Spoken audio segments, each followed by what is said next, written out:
Cheap ghetto trash. That's how President Donald Trump spat his contempt at Congresswoman Jasmine Crockett as she prepared to face him in the nation's most powerful chamber. But what followed was no ordinary insult. It triggered one of the most explosive confrontations in congressional history. Over 40 million Americans were watching live, and in less than 5 minutes, Crockett transformed humiliation into a reckoning that left the president cornered and the country stunned. Trump believed his title made him untouchable. Crockett was about to prove that even a sitting president could be stripped bare when truth hits the table, and that's exactly where our story begins. The double doors of Congress swung open with a thunderous crack. Donald Trump strode into the chamber, not with the grace of a statesman, but with the swagger of a man who believed the room already belonged to him. His suit was immaculate, his tie as red as blood, his jaw clenched with disdain. He did not wait for order. He did not wait for silence. Trump slammed his palm down on the mahogany table before him, the sharp crack ricocheting through the air like a gunshot. His voice erupted. "This hearing is a joke!" Gasps and shouts erupted instantly. Some lawmakers jeered in anger. Others rose to their feet in protest. The press gallery leaned forward, cameras clicking furiously, lenses zooming in on the collision that everyone knew was coming. It was chaos, raw and unfiltered. And then, out of the storm, Jasmine Crockett rose. She did not hesitate. Her chair screeched against the marble floor as she stood, her finger already pointed straight at the President of the United States. Her voice cut through the cacophony like steel on glass. "No! Today is the day the truth is revealed." The chamber froze for a heartbeat. Two figures now dominated the stage. Donald Trump, the 47th president, towering with bluster and rage, and Jasmine Crockett, fierce and unyielding, her eyes locked on his like a blade pressed against his throat. Cameras zeroed in. The feed went live to millions of homes across America. And in that instant, the entire nation held its breath. Their eyes met, daggers clashing in silence. His gaze was fiery, dripping with arrogance, the stare of a man who had never tolerated opposition. Hers was unflinching, cold, and sharp as the truth she carried within her chest. The tension in the room was electric. You could almost hear it hum, buzzing between them like live wires ready to ignite. Trump smirked, leaning forward slightly, his lips curling into the insult that had already echoed across the nation just days before. Cheap ghetto trash. His supporters chuckled nervously, hoping to see him dominate, to crush her under the weight of his presence. But Jasmine didn't flinch. She didn't even blink. She stepped forward, her voice steady, deliberate. "You can mock me. You can mock my name, my history, my people. But today, Mr. President, you will answer for what you have done to this country." The room erupted again. Gasps, claps, shouts, boos. But every sound, every eye was pulled back to that table where Crockett and Trump stood locked in combat. Trump pounded the table again, louder this time, his face flushed crimson. "This is nothing but a witch hunt. Nothing but lies from people like you who hate America as it is." The words spilled from him like poison. His allies roared approval. But in the back rows, even some of his own party shifted uneasily. Crockett took another step forward. Her voice rose, not with anger, but with conviction that shook the chamber deeper than his shouting ever could. "No, Mr. President, what I hate is injustice. What I hate is the rot of corruption. What I hate is the way truth has been buried while our people suffer." For a moment, silence pressed down again. Her words hung in the air, impossible to ignore, impossible to laugh away. Trump sneered, but his eyes flickered. Just for a second, the cameras caught it. The country saw it. A flash of something no one expected from him. Doubt. But just as quickly, his chin rose defiantly, his voice booming once more. "You will regret this, Crockett. You think you can stand against me?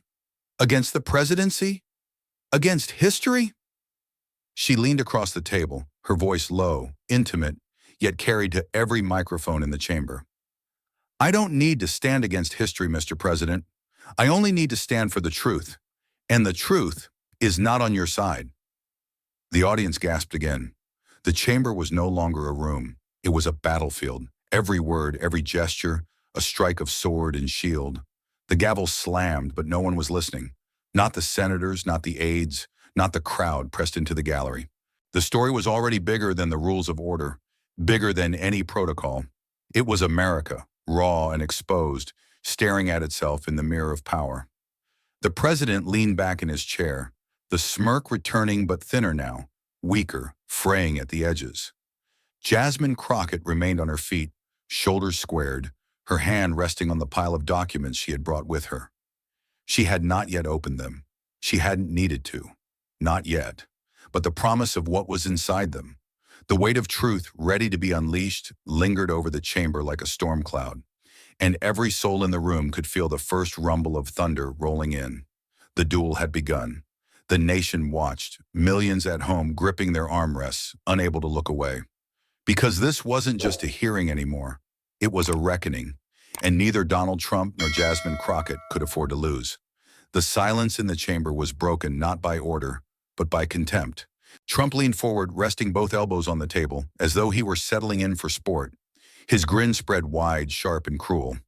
"Crockett," he said, his voice laced with mockery, "you're not even close to my level. You're nothing more than a loud voice in a small room. I am the President of the United States. You're just a whisper that'll be forgotten tomorrow." The words slashed through the chamber like knives. His allies chuckled, emboldened by his derision. They nodded, smirked, even clapped their hands against the desk as if cheering on a performance. But Jasmine Crockett didn't move. She stood tall, her chin lifted just slightly, her hands pressed firmly on the table, as if anchoring herself to the weight of truth. When she finally spoke, her voice was not loud, but chilling in its clarity, like ice sliding across steel. "Today," she said, her eyes narrowing, "you are not the president. Not here, not now. Today, you are a witness. And witnesses must answer to the people." A hush fell instantly. The smirks on the faces of Trump's allies faltered. The press gallery leaned forward as though the very oxygen in the room had shifted. Viewers across America clutched their remotes, hearts pounding faster. Trump's grin flickered. It was subtle, almost imperceptible, but the cameras caught it. Millions watching saw the briefest crack in the armor, a tiny flash of recognition that Crockett was not intimidated. She was not there to bend. She was there to fight. He tried to cover it with laughter, a deep, booming chuckle that echoed through the chamber. "Answer to the people?" he mocked, shaking his head. "The people chose me, Congresswoman. 47 million votes, more than you could dream of in 10 lifetimes. You answer to me." The words were thunderous, rehearsed, meant to drown her in his authority. His supporters banged the desks again, chanting softly under their breath, building momentum like a rally crowd inside the very walls of Congress. But Jasmine waited. She let the echoes fade, let the room breathe, and only then did she strike again. "I don't answer to you," she said firmly, her voice slicing through the chants like a knife through rope. "I answer to the Constitution. I answer to every family who lost their sons to unjust violence, to every mother who buried a child because leaders like you chose lies over justice. I answer to them, and so do you." The room went silent. Every syllable seemed to hang in the air like smoke after an explosion. Her words weren't just directed at Trump. They were aimed at the nation itself, at the audience watching from their living rooms, their kitchens, their hospital beds. Trump's face hardened. His jaw clenched so tight it seemed ready to snap. His fist hit the table again, but this time the sound rang hollow. He spat the words like venom. "You think you can judge me? You think you can drag me down with your little speeches? You're weak. You're insignificant. You're nothing." Jasmine didn't flinch. She stepped closer, just a single stride, but it felt seismic. Her shadow stretched across the table, falling directly onto Trump's hands. "History is filled with men who call justice weak," she whispered. Yet somehow her words carried to every corner of the chamber. But history also remembers how they fell. The cameras zoomed in. Viewers saw the sweat beading on Trump's forehead. They saw the fire in Crockett's eyes, unwavering, almost dangerous in its resolve. A reporter in the gallery muttered into her recorder, "This is no longer a hearing. This is war."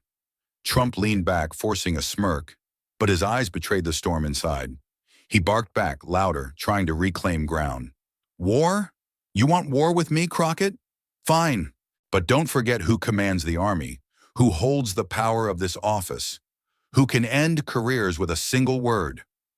Jasmine raised a hand, palm outward, not to silence him, but to claim the floor. Her voice rang again, cutting through his roar. "You confuse power with truth, Mr. President. Power fades, truth doesn't." The line detonated. Applause broke out, not from everyone, but from enough to ripple across the chamber. Some lawmakers banged their fists in agreement. Others hissed in outrage. But the momentum had shifted. For the first time that day, Donald Trump was not dictating the rhythm. He was responding, defending, fighting not from dominance, but from survival. Crockett leaned forward now, close enough that only the microphones could truly catch her words. Yet millions of viewers at home heard every syllable. "You call me small, you call me nothing. But today, Mr. President, your lies stand trial. And when the truth speaks, it doesn't whisper, it roars." Trump's eyes widened, just slightly. The moment passed in a blink, but the cameras caught it again. Another crack, another sign. The gavel slammed down once more, the chair calling for order, but no one truly heard. The chamber was alive, pulsing, electric. Every word between them was no longer dialogue. It was history being carved in real time. The challenge had been made, the gauntlet thrown. And as the tension rippled outward across the nation, one truth was undeniable. This was no longer about politics, it was survival. And only one of them would walk away unbroken. The chamber throbbed with silence, a silence so heavy it seemed to bend the very air. Trump leaned back in his chair, smirking again, convinced he had regained the upper hand. But Jasmine Crockett did not retreat. With a deliberate motion, she reached into her folder and pulled out a thick stack of papers bound with a crimson ribbon. The sound of the ribbon snapping open cracked across the room like a whip. "Let's speak of truth, Mr. President," she said. Before Trump could sneer a reply, she raised the documents high, and with a sharp nod to the clerk beside her, the chamber's giant display screens flickered to life. Numbers appeared, raw, damning, undeniable. The room inhaled as one. On the screen glowed the statistics of a nation wounded, tens of thousands of deaths unreported, millions of infections hidden, entire regions left in the dark. The figures scrolled upward, relentless, impossible to dismiss. "These," Jasmine's voice cut like a blade, "are the numbers your administration buried. Numbers your office swore did not exist. Numbers that meant life or death for families across this country." Gasps erupted. Lawmakers leaned forward, squinting at the figures in disbelief. Some clutched their chests. Others whispered furiously to aides. Trump's smile froze. For the first time, the chamber saw him hesitate. His hand twitched against the table as though searching for a weapon he did not have. This is fake," he barked suddenly, his voice louder than before, desperate. "These are lies, crooked numbers from crooked people." But the room was no longer his. The screen magnified charts that told the story no speech could mask. Hospitals overwhelmed, communities ravaged, disproportionate suffering in Black and Latino neighborhoods, all of it hidden beneath glossy White House briefings. "This isn't just data," Jasmine said, her eyes burning as she pointed at the screen. "This is blood. These are the lives of Americans, covered up so your administration could save face, covered up so you could keep power." The chamber shook. Some lawmakers shouted in outrage. Others demanded order. But millions watching at home knew instinctively that what they were seeing was not performance, it was revelation. Trump stood, slamming both fists on the table. His voice cracked through the chamber like thunder. "You're lying. None of this is real. If it were, the media would have had it months ago. You think you can scare me with fake charts? You're pathetic." Jasmine didn't flinch. She let his rage burn out into noise. Let the echoes of his voice rattle the chamber walls. And then, with surgical calm, she delivered the blade. "These files come directly from the Department of Health and Human Services, stamped, dated, Verified. Buried on your orders. She held up one sheet, a memo, heavy with official seals and signatures. The camera zoomed in, capturing the president's name etched at the bottom. The gallery erupted. Reporters shouted over one another, snapping photographs, streaming headlines to the world. Trump ordered data buried. Jasmine Crockett reveals secret files. In living rooms across America, viewers sat frozen. Some gasped, others cursed aloud. Still others whispered prayers. Trump's face drained of color, then flushed crimson again. He jabbed a finger across the room, his voice a desperate growl. That memo, fake, forged. She forged it. She's a criminal, an absolute criminal. But the words sounded weaker now, thinner. For every denial, the screens continued to scroll, line after line of suppressed truth. Jasmine stepped forward again, her voice rising not in volume, but in weight. You called me nothing. You called me trash. But today it is your signature on these lies. It is your hand that buried these deaths, and it is your name that will answer for them. The chamber fell still. Even Trump's allies shifted uncomfortably in their seats. Cameras caught their downcast eyes, their clenched jaws. Trump tried to speak, but the words caught in his throat. He coughed, stumbled, then snarled, "This is an ambush. This is a disgrace to the office of the presidency." Jasmine didn't allow him escape. "No, Mr. President, this is accountability." The words detonated.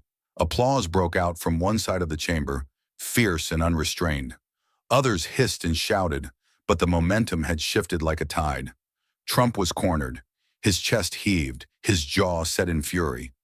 Yet his eyes betrayed him, darting toward the documents, toward the screens, toward the truth that had clawed its way into daylight. Jasmine remained still, her hand resting on the stack of evidence like a sword in its sheath. She didn't need to brandish it further. The numbers spoke for themselves. The memo spoke for itself. The silence of the chamber spoke louder than anything else. And outside those marble walls, the nation trembled. For the first time in years, Americans saw their president not as untouchable, not as invincible, but as a man caught in the flood of truth. The reckoning had begun. And in the glow of the screens, with millions watching, it was no longer a question of politics. It was a question of survival, for him, for her, for the nation itself. Then, without warning, Trump's shoulders shook. He let out a low chuckle, then louder until the sound rolled through the chamber like the growl of an animal cornered, but not yet broken. He stood abruptly, tugging his jacket straight, and sneered. "That?" He pointed to the damning statistics still glowing across the giant screen. "That's what you've got? I have the original right here." Gasps shot across the room. From the briefcase, his aide slid under the desk. Trump yanked a folder stamped with a bold red word that silenced even the whispers in the gallery. Classified. He waved it in the air, his grin wide, predatory. "This, ladies and gentlemen, is the real file. Not the fantasy numbers this nobody wants you to believe. This is the truth your government never wanted you to see, until now." Reporters leaned so far forward their notebooks nearly toppled. Lawmakers craned their necks. The chamber buzzed with confusion and dread. Trump slapped the folder onto the table, his fingers splayed across it like a conqueror claiming land. His voice dripped with triumph. "You see, Crockett, you're out of your depth. You brought photocopies. I brought the original. This," he tapped the cover, "will destroy your credibility in seconds." Cameras zoomed in, screens across America filled with the chilling sight. The President of the United States holding a document that could rewrite the narrative in an instant. Jasmine Crockett did not move. She simply tilted her head, her expression unreadable, her hands resting lightly on her own stack of papers, as though she had expected this moment all along. "Mr. President," she said slowly, her tone razor-sharp yet calm, "I'm afraid you've miscalculated." Trump barked a laugh, spreading his arms theatrically. "Miscalculated? I'm holding the proof. You're holding garbage. And when this file is revealed, the whole country will know you lied to them." He motioned to his aide, who rushed forward, eager to open the folder. But Jasmine raised a single finger. The room froze. Even the aide stopped, folder inches from exposure. Her voice, low but unwavering, cut through the anticipation. "That document in your hands is not the original. It is not even authentic. It is a forgery, tailored, edited, scrubbed to protect you. The words sliced through the air. The gallery gasped. A senator dropped his pen. The aide hesitated, his hands trembling. Trump's grin faltered for just a second, and Jasmine struck. "I know this," she continued, "because I have the sealed original, straight from the congressional archives, untouched, unedited, preserved in chain of custody since the day it was written." She slammed her own folder onto the table, the echo booming through the chamber like a gavel summoning judgment. Its label was different, clean, simple but devastating, sealed record. For a heartbeat, the chamber was silent. Then pandemonium erupted. Lawmakers leapt to their feet, shouting over one another. Some demanded to see Jasmine's copy. Others yelled for the chair to seize both documents. The press gallery exploded, fingers flying across keyboards as headlines were born in real time. Trump's face darkened. His hand hovered over the folder, suddenly less steady. He spat the words through clenched teeth. "Lies. All lies. You don't have the guts to open it." But Jasmine was already sliding her document toward the clerk. "Enter this into the record." The clerk hesitated only for a moment, glancing nervously between the two adversaries before obeying. Screens flickered again, replacing Trump's defiant grin with the black and white scan of the sealed original. Paragraph by paragraph, it told a story the nation was never meant to read. Sections omitted in Trump's version appeared in glaring clarity. Discussions of concealed fatalities, instructions to suppress hospital data, orders signed in the president's own hand. The chamber recoiled. "This is the truth," Jasmine said, her voice rising above the din. "Not the smokescreen he waves around, not the shadows he hides behind. This is the record that cannot be erased." Trump roared back, slamming his fist again, the sound more desperate than commanding. "That's fake! Fake! Do you think the American people will believe you over me?" But millions watching already knew the answer, because the signatures matched, the stamps matched, the trail of evidence matched. And Trump's folder, still clutched in his trembling hands, suddenly looked less like proof and more like a prop. The nation was seeing it, the chamber was feeling it, and Donald Trump knew it. His bombshell had fizzled. Jasmine Crockett had not only matched his play, she had obliterated it. She stood taller now, her eyes never leaving his. "You brought smoke, I brought fire, and fire always burns through the fog." The line detonated like dynamite.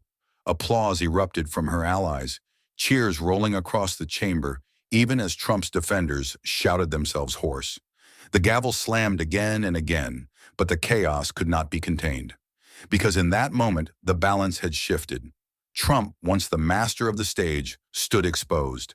Jasmine Crockett, once dismissed as nothing, had turned the nation's gaze squarely onto him and onto the lies he could no longer conceal.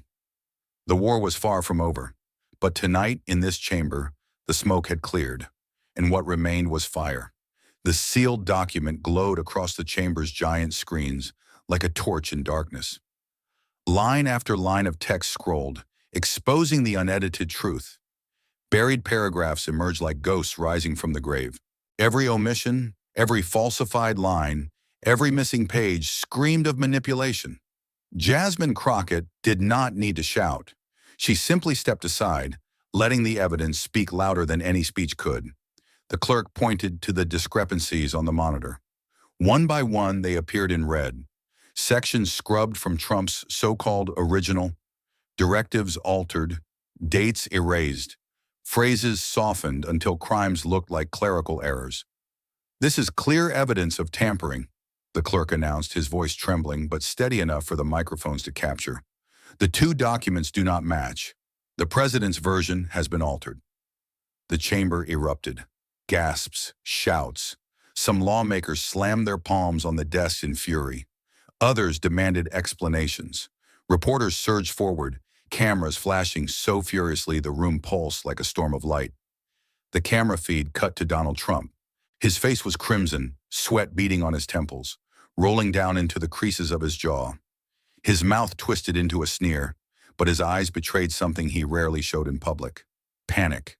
For years he had thrived on spectacle, on bending narratives, on controlling the noise. But here in this chamber, there was no place to hide.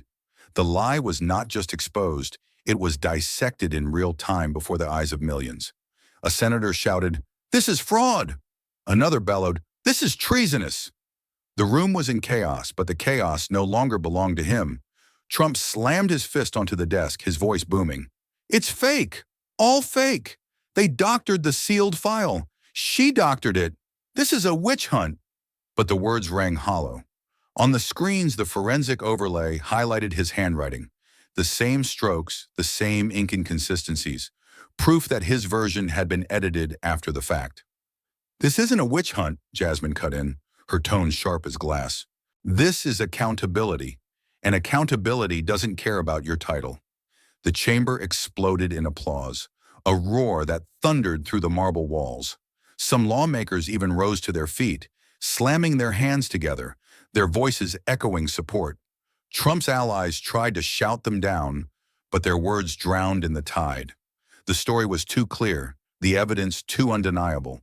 The cameras zoomed closer onto Trump's face. His skin flushed deeper, the sweat now dripping visibly down his temple. His lips curled into a snarl, his teeth bared in anger. But no words came fast enough to plug the cracks. He reached for his folder, fumbling with the papers inside, waving them desperately in the air. "This is the truth. This is the real one." But even as he said it, the screens betrayed him. Two columns stood side by side, the sealed original versus Trump's copy. The differences glared in bold red: omissions, edits, and outright falsifications. A lawmaker shouted from the floor, "You doctored the nation's health records, Mr. President. You lied to every American family." The words cut deeper than any insult. They carried the weight of betrayal, the weight of a nation's grief. Jasmine stepped forward again, her eyes locked on him. "You thought you could rewrite reality. You thought you could erase lives with the stroke of a pen. But the truth has a memory longer than your lies."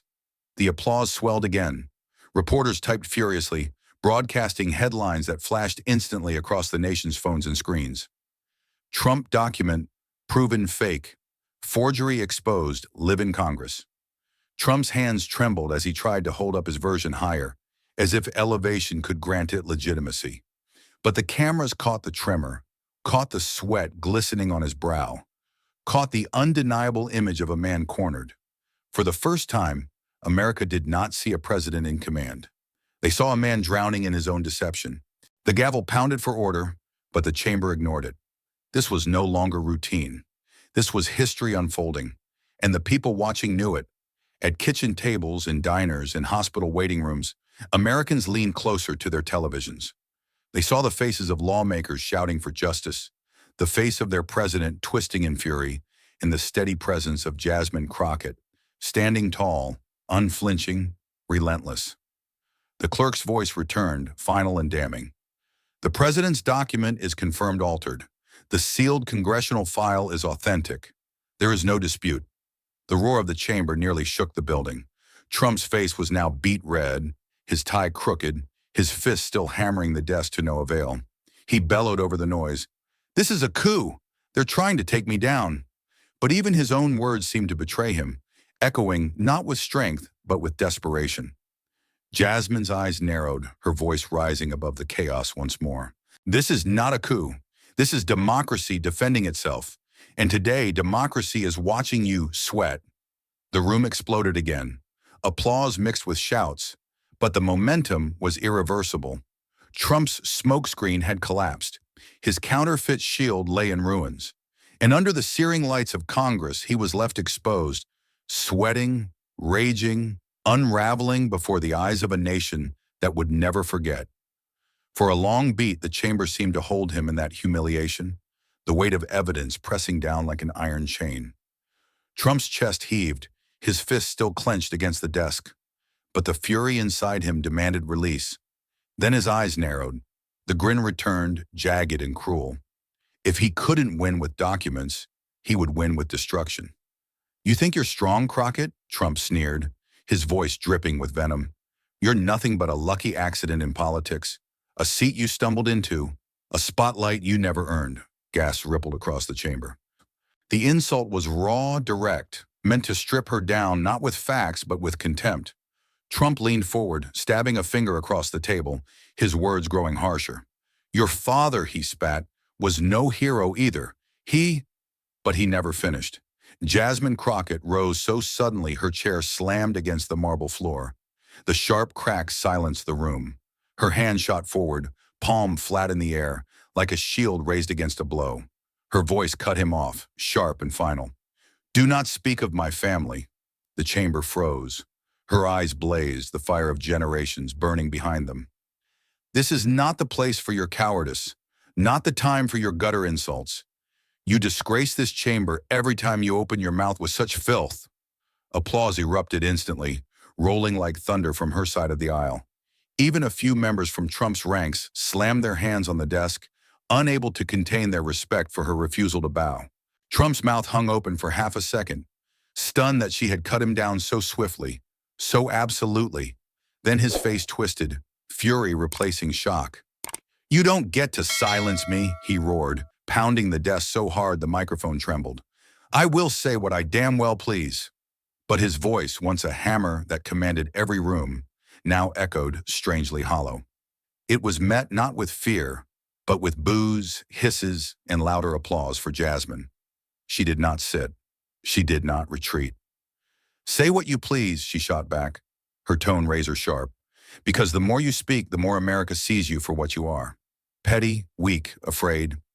The words hit harder than any evidence could. They were not the language of policy or law. They were the language of battle, the language of survival. Cameras zoomed in close, the broadcast split screen, Trump's face, crimson and sweating, veins straining at his neck, Jasmine's steady, fierce, glowing with conviction. The contrast was brutal, one unraveling, one unbreakable.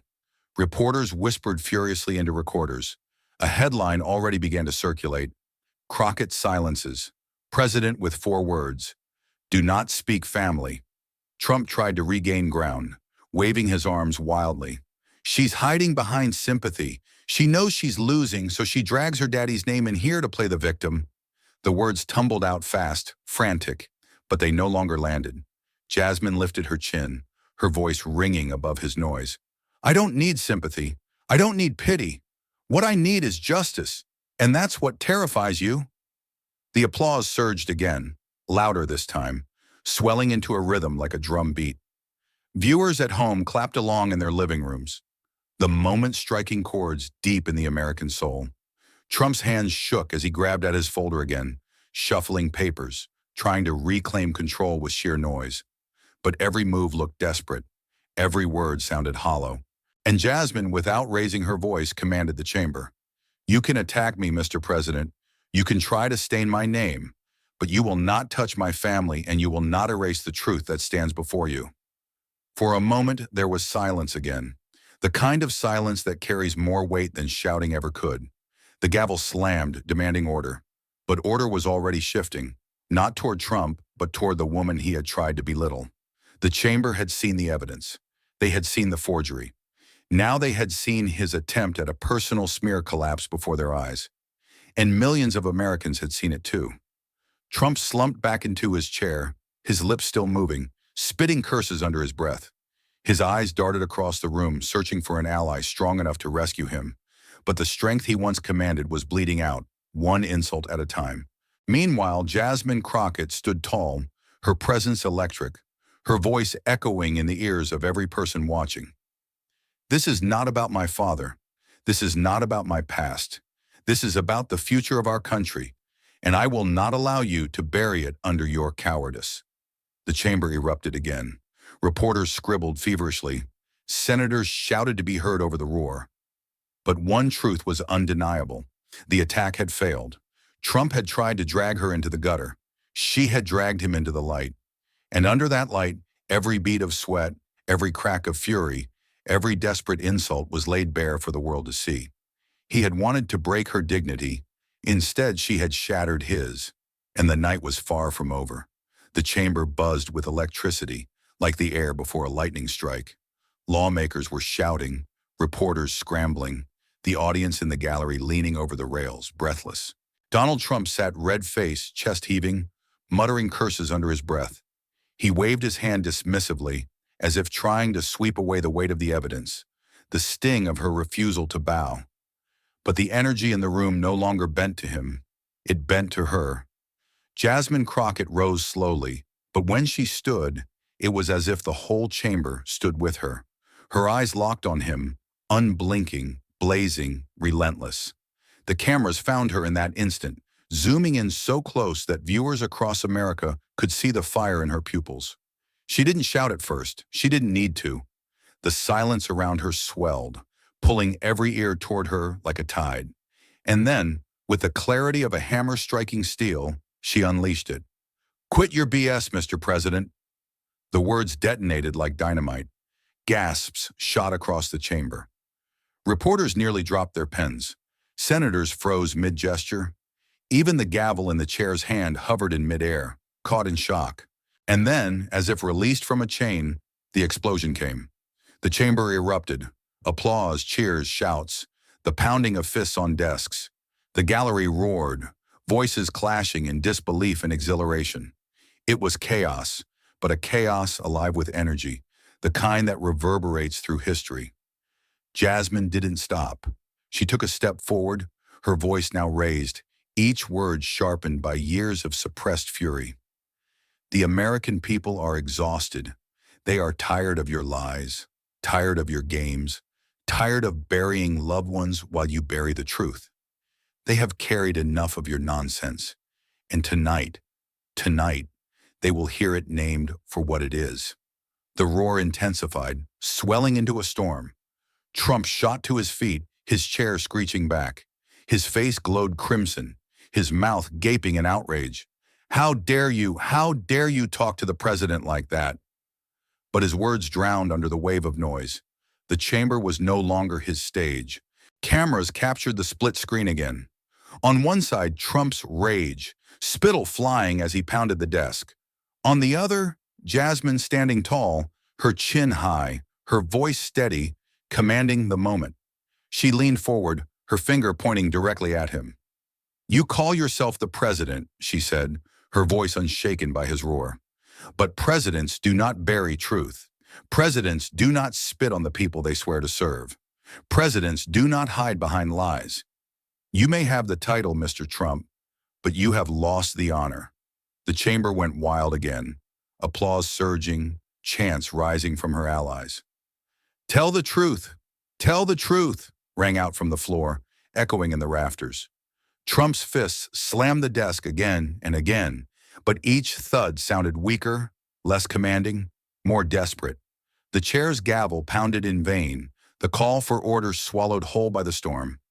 At home, millions of viewers leaned closer to their screens, goosebumps crawling their arms. Many mouthed her words along with her replayed captions on live broadcasts. "Quit your BS." 3 words that crystallized what they had felt for years. It was no longer just a chamber fight.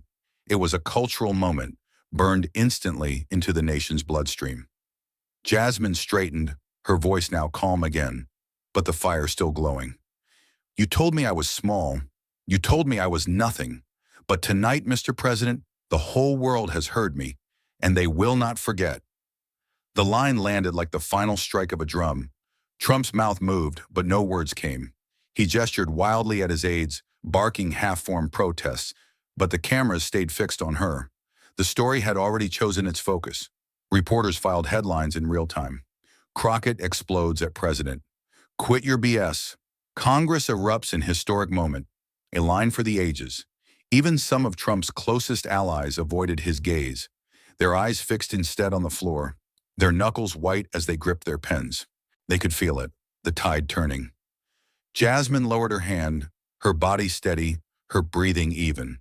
She had not only spoken truth, she had branded it into the night.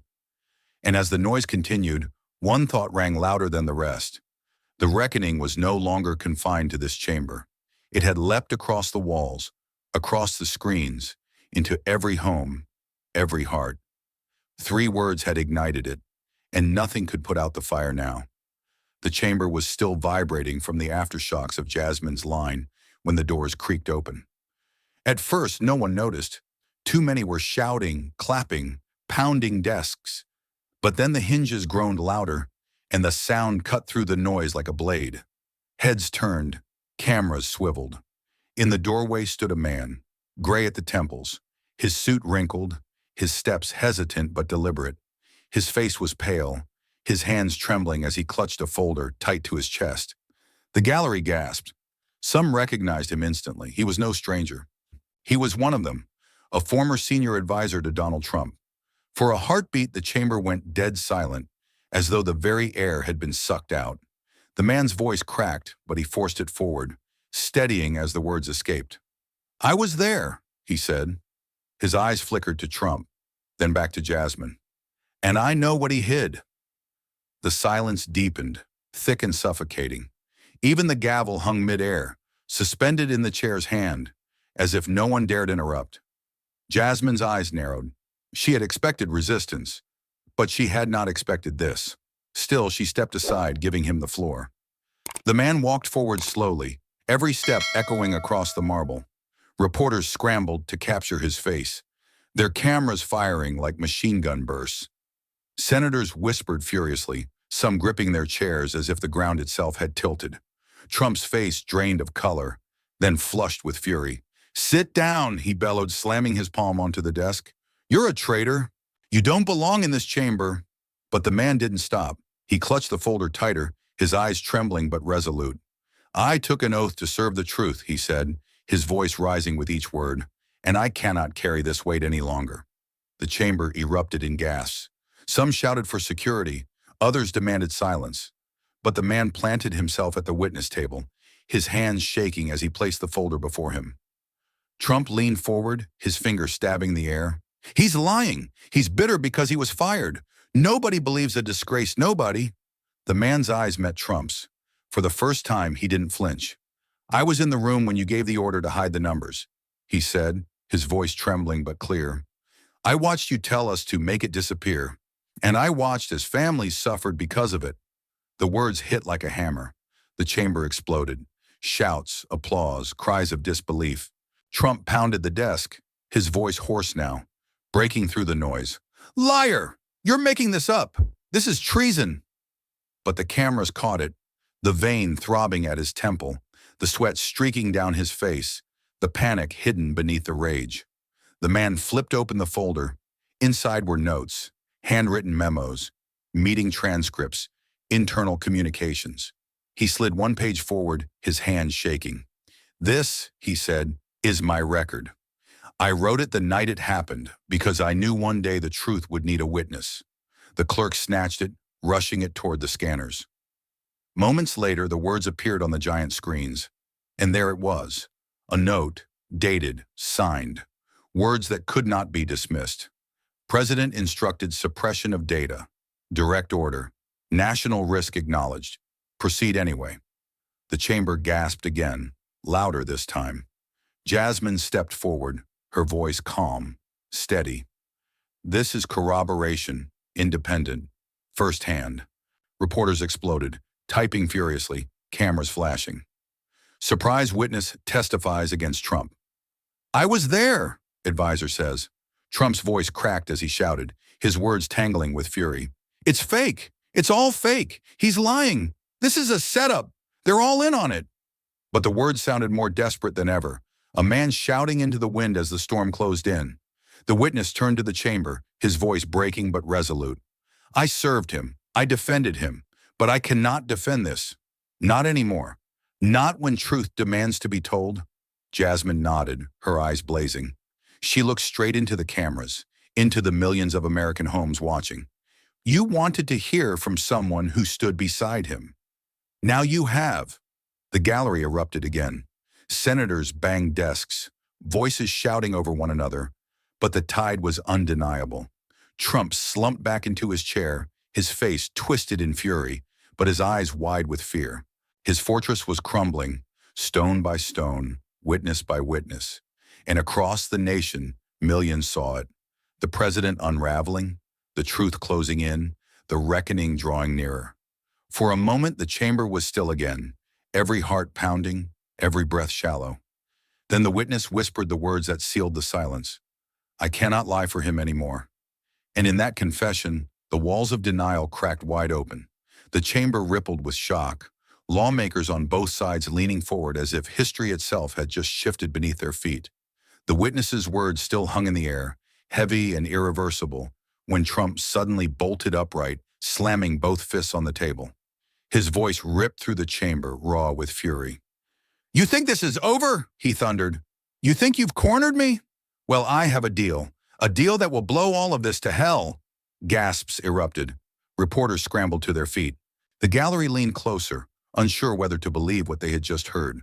Trump jabbed a finger toward Jasmine Crockett, his eyes blazing. "If I show this, she will never stand in politics again. She will be finished. You'll see what a fraud she really is." The chamber buzzed like a hornet's nest struck open. Allies clapped their desks, chanting for him to reveal it. Opponents shouted objections. The chair pounded the gavel, but Trump plowed on, his voice drowning everything else. "I'll put it on the screen right now." His aide rushed to his side, fumbling with a flash drive. Trump snatched it, holding it aloft like a sword. The cameras caught his grin, wild, triumphant, the grin of a man convinced he had seized control once more. He jammed the drive into the port, the giant screens flickering as the file loaded. The chamber hushed, the air thick with anticipation. Trump spread his arms wide, his chest swelling. "Behold the truth, the deal that will end her career and expose her corruption." The screen blinked, and then words filled it. But as the text scrolled, the energy in the chamber shifted. Confusion first, then disbelief, then a dawning horror. The deal he promised to destroy Jasmine Crockett was not a deal at all. It was a memorandum, a private agreement drafted behind closed doors, signed by Trump himself and several allies. And instead of implicating Jasmine, it revealed something far darker. Orders to funnel federal funds into personal accounts. Instructions to pressure lawmakers with threats of withheld resources. Direct manipulation of judicial appointments for loyalty, not merit. And most damning of all, an explicit plan to silence dissent by weaponizing federal agencies. The room gasped as one. Trump's grin faltered. He blinked at the screen, the words glaring back at him like a mirror he couldn't escape. That's not right," he stammered. He slapped the table, his voice cracking. "That's not what it says. This is wrong. It's out of context." But it was too late. Jasmine stepped forward, her eyes blazing. "You call this your weapon? This isn't my end, Mr. President. This is yours." The gallery erupted. Shouts of outrage, applause, reporters shouting questions, cameras flashing in a frenzy. Senators pointed at the screen, demanding answers, demanding accountability. Trump's face turned the color of flame, sweat pouring down his brow. He grabbed at the microphone, shouting into it desperately. "This is fake. Someone tampered with it. My enemies are everywhere. They're trying to frame me." But the evidence was too clear. The signature at the bottom of the document gleamed unmistakably. Donald J. Trump. The chamber thundered with noise. One lawmaker shouted, "You signed it!" Another bellowed, "This is abuse of power!" The chair pounded the gavel again and again, but order would not return. Trump's allies sat frozen, their eyes darting away, refusing to meet his gaze. Even those who had cheered moments before looked pale, their hands trembling against their desks. The nation watched in shock. Living rooms, diners, airports, all glued to the screens as the so-called bombshell crumbled into self-destruction. Jasmine's voice rose above the roar, clear and cutting. "You wanted to end me with a lie, but instead you exposed your truth. This," she pointed to the screen, "is your legacy. Corruption, intimidation, manipulation, and no spin, no insult, no smokescreen will hide it now." The chamber erupted again, a storm of voices clashing, but her words pierced through them all. Trump staggered back, his hands gripping the table as though it were the only thing keeping him upright. His eyes darted wildly, searching for escape, for an ally, for a lifeline that wasn't there. The cameras zoomed in, capturing every detail. The tremor in his lips, the panic in his eyes, the collapse of a man who thought himself untouchable. Jasmine Crockett stood firm, her silhouette unshaken against the storm. And across America, millions realized what they were watching. Not just a clash of words, but the unraveling of a presidency. The chamber no longer belonged to him. The narrative no longer bent to his will. The deal meant to destroy her had instead become his undoing. And in that moment, Donald Trump was no longer the hunter. He was the hunted. The chamber erupted. Senators leapt to their feet, voices colliding in a cacophony that threatened to split the marble walls. Some pounded the desks in defense of Trump, shouting words drowned by the storm. Witch hunt, conspiracy. Others screamed for his resignation. Investigate him now, a lawmaker roared, jabbing a finger toward the giant screens where his signature still glared in damning ink. He has betrayed the American people. The gavel hammered furiously, the chair's voice straining for control. Order! Order! But no one listened. The chamber had become a battlefield, every voice a weapon, every gesture a strike. Reporters scrambled like soldiers in the trenches, microphones thrust into the air, cameras flashing, lenses swiveling to capture the mayhem. Headlines were being written in real time, breaking news updates flooding across phones and televisions. Congress erupts over Trump document. Investigation demanded live on air. In the gallery, citizens leaned over the rails, their gasps mixing with shouts, some crying out in disbelief, others chanting for justice. The air itself seemed alive, vibrating with rage and revelation. Trump stood in the eye of the storm, his fists balled, his face flushed crimson. He shouted above the roar, his words cracking like thunder, but failing to calm the storm. They're lying, all of them. This is a coup. They want to steal your president. His allies screamed in chorus, banging desks, waving papers, chanting his name. Trump, Trump, Trump. Their voices rose in defiance, but they were matched by an equally ferocious chorus from the other side. Resign, resign. The clash was deafening, the chamber trembling as though history itself were pounding on the walls. Cameras cut between faces, Jasmine Crockett, calm and unflinching amid the storm. Trump, sweating and wild-eyed, senators red with rage, reporters breathless as they narrated chaos live to a nation glued to the spectacle. One senator pointed at Trump, his voice slicing through the din. He has signed away the integrity of this office. He has corrupted every branch of government. He must be held accountable. A Trump ally shoved back verbally, screaming, "This is political theater. She's staging this. None of this is real." The two lunged toward each other, restrained only by aides pulling them apart. The chamber descended further, shouts overlapping until no single voice could be discerned. Just a wall of fury, like a storm battering the walls of democracy itself.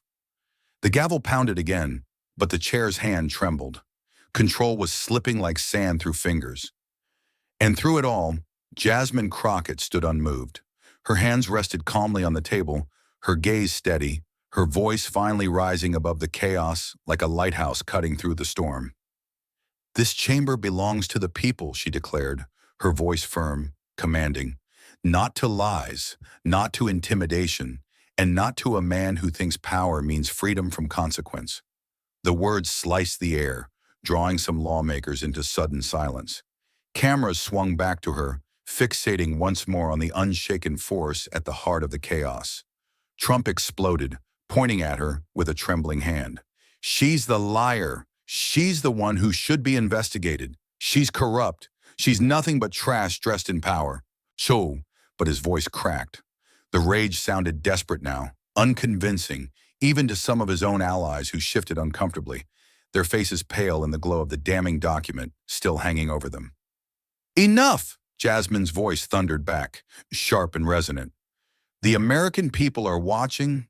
Every second of this chaos is being broadcast to millions, and they see the truth. They see your fear. They see your desperation." The room fell to a hush, if only for a heartbeat. Then came the explosion again. Cheers from her side, chants of "justice, justice," crashing against shouts of "fraud, fraud" from Trump's defenders. The chamber had become a war zone, not of weapons, but of words and wills, each side clawing for dominance. The chair slumped back, gavel still hammering, his voice hoarse. "Order! We must have order!" But no order came. For America, watching from their living rooms, their phones, their offices, it was no longer a hearing. It was a reckoning made flesh, democracy's nerves exposed for the world to see. And in the middle of it all, Trump's mask was crumbling further. The sweat drenched his collar. His eyes darted like a cornered animal. His voice broke as he screamed hoarsely, "This is tyranny. They're trying to destroy your president." But the roar swallowed him whole. Jasmine Crockett remained on her feet, shoulders squared, her presence unmoved. And across the nation, millions knew the chamber might be chaos, but within that chaos, something irreversible was happening. The lie was collapsing. The reckoning was accelerating. And there would be no turning back. The chamber roared like a storm. Shouts clashed, gavel pounded, cameras flashed in a relentless frenzy. Trump's defenders screamed until their throats tore. His opponents demanded investigation, and the chair's voice vanished beneath the tidal wave. Through it all, Jasmine Crockett stood motionless. Her silence was louder than their chaos. And then, slowly, deliberately, she placed her hand on a final folder. The leather cover was worn, its edges frayed by time. Embossed across the top in faded ink was a single word that froze the blood of those close enough to see it. Sealed. The noise faltered. Lawmakers turned. Reporters paused mid-sentence. Even Trump stopped pounding the desk, his breath catching in his throat. Jasmine lifted the folder with both hands, as though bearing the weight of history itself. Her voice, low but resonant, cut through the chamber like a blade. "This," she said, "has been locked away for over a decade, hidden, protected, sealed under the highest classification. But tonight, before this Congress, before this nation, it will speak." The chamber stilled, hearts pounding in unison. Trump's face drained of color, his lips parted, but no sound came. Jasmine nodded to the clerk. The folder was carried with reverence to the scanners. The screens flickered once, then bloomed with black and white text aged by years of secrecy. And there it was, the investigation. The report stamped classified sealed, pages detailing how a federal probe, years earlier, had uncovered manipulations at the highest levels. Witness testimony pointing directly to interference. Evidence shredded, records buried, conclusions rewritten, all orchestrated by one man, Donald J. Trump. Gasps tore through the chamber. A senator stumbled back into his chair, his mouth hanging open. Reporters shouted over one another, their words colliding into chaos. Trump's hands shot up, trembling, desperate. "No, no, that's illegal. That's sealed. You can't show that. It's not admissible. It's fake." But the screen betrayed him. Paragraph after paragraph lit up in bold, damning detail. Testimonies, names, dates. And at the bottom of the final page, the signature authorizing the burial of the investigation. His signature. Jasmine's voice rose above the storm, every syllable etched in steel.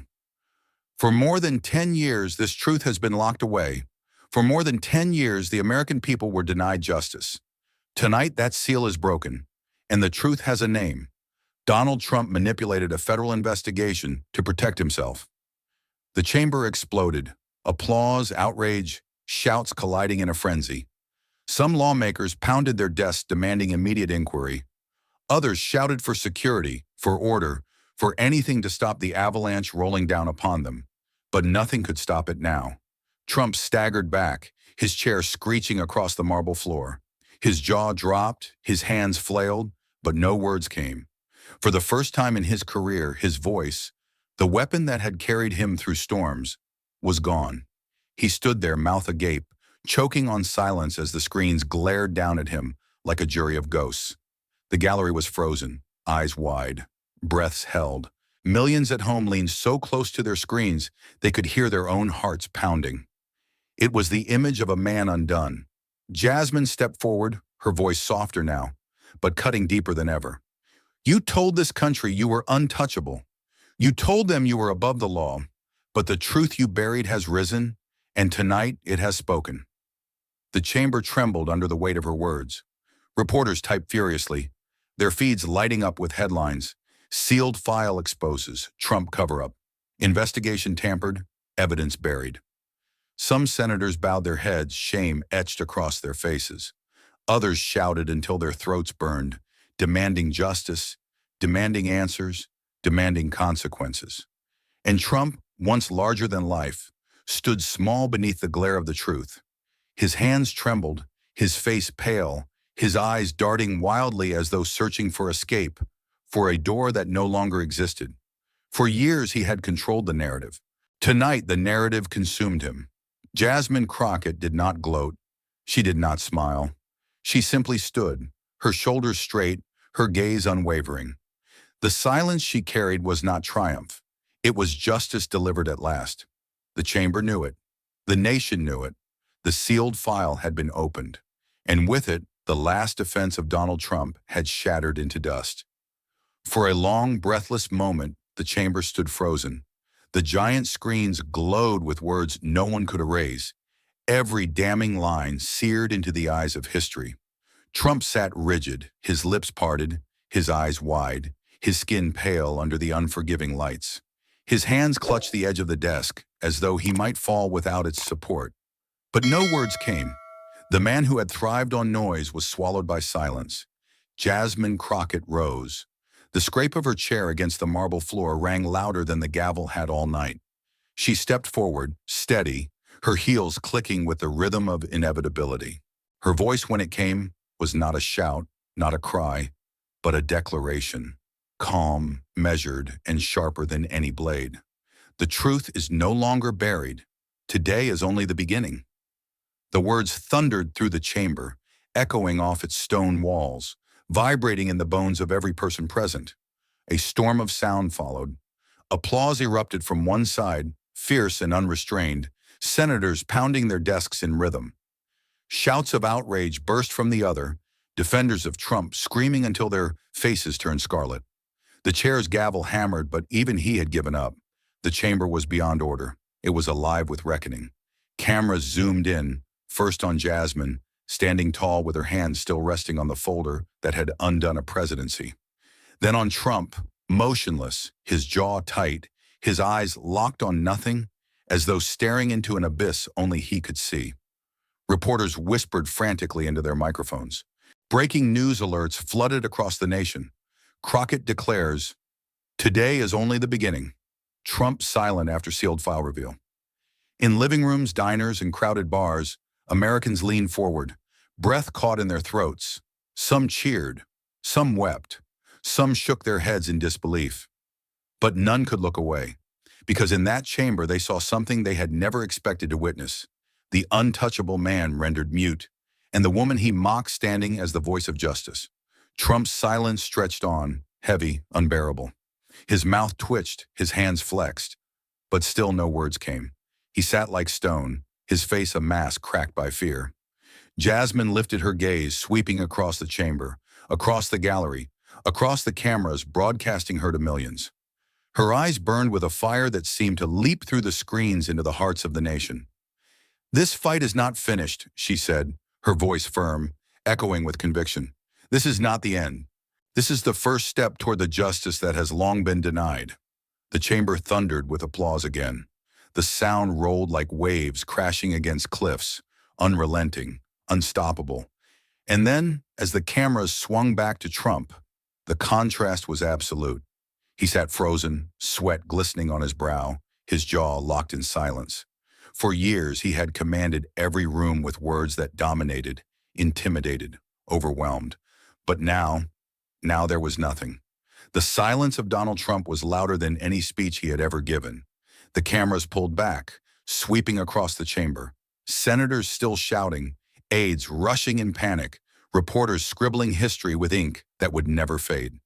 The nation could feel it, the beginning of something vast, something uncontrollable.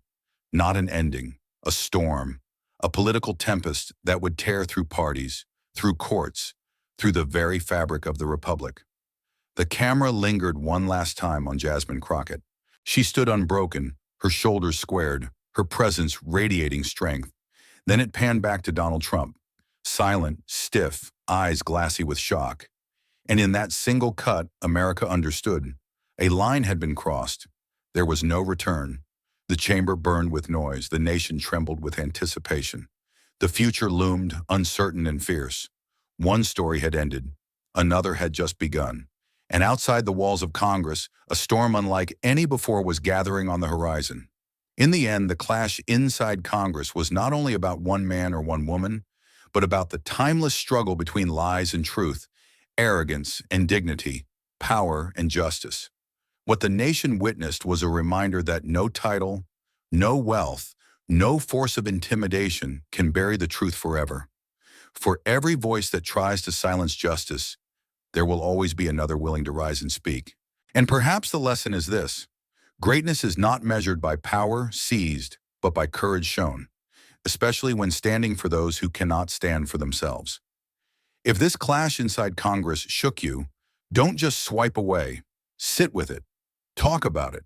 Share it with someone who still believes justice must be louder than lies. Like, comment, and send it to those who know truth deserves more than silence. Subscribe to Harrison Stories, where power is questioned and every silence is broken. Hit the bell, because the next chapter won't be comfortable. It'll be raw, and it might just change the way you see leaders, legacy, and lies. This is a fictional dramatization inspired by real struggles, real corruption, and real courage. Any resemblance to actual figures or events is symbolic, meant for reflection, critique, and the defense of truth. Thanks for watching, because justice isn't given, it's fought for. This is Harrison Stories.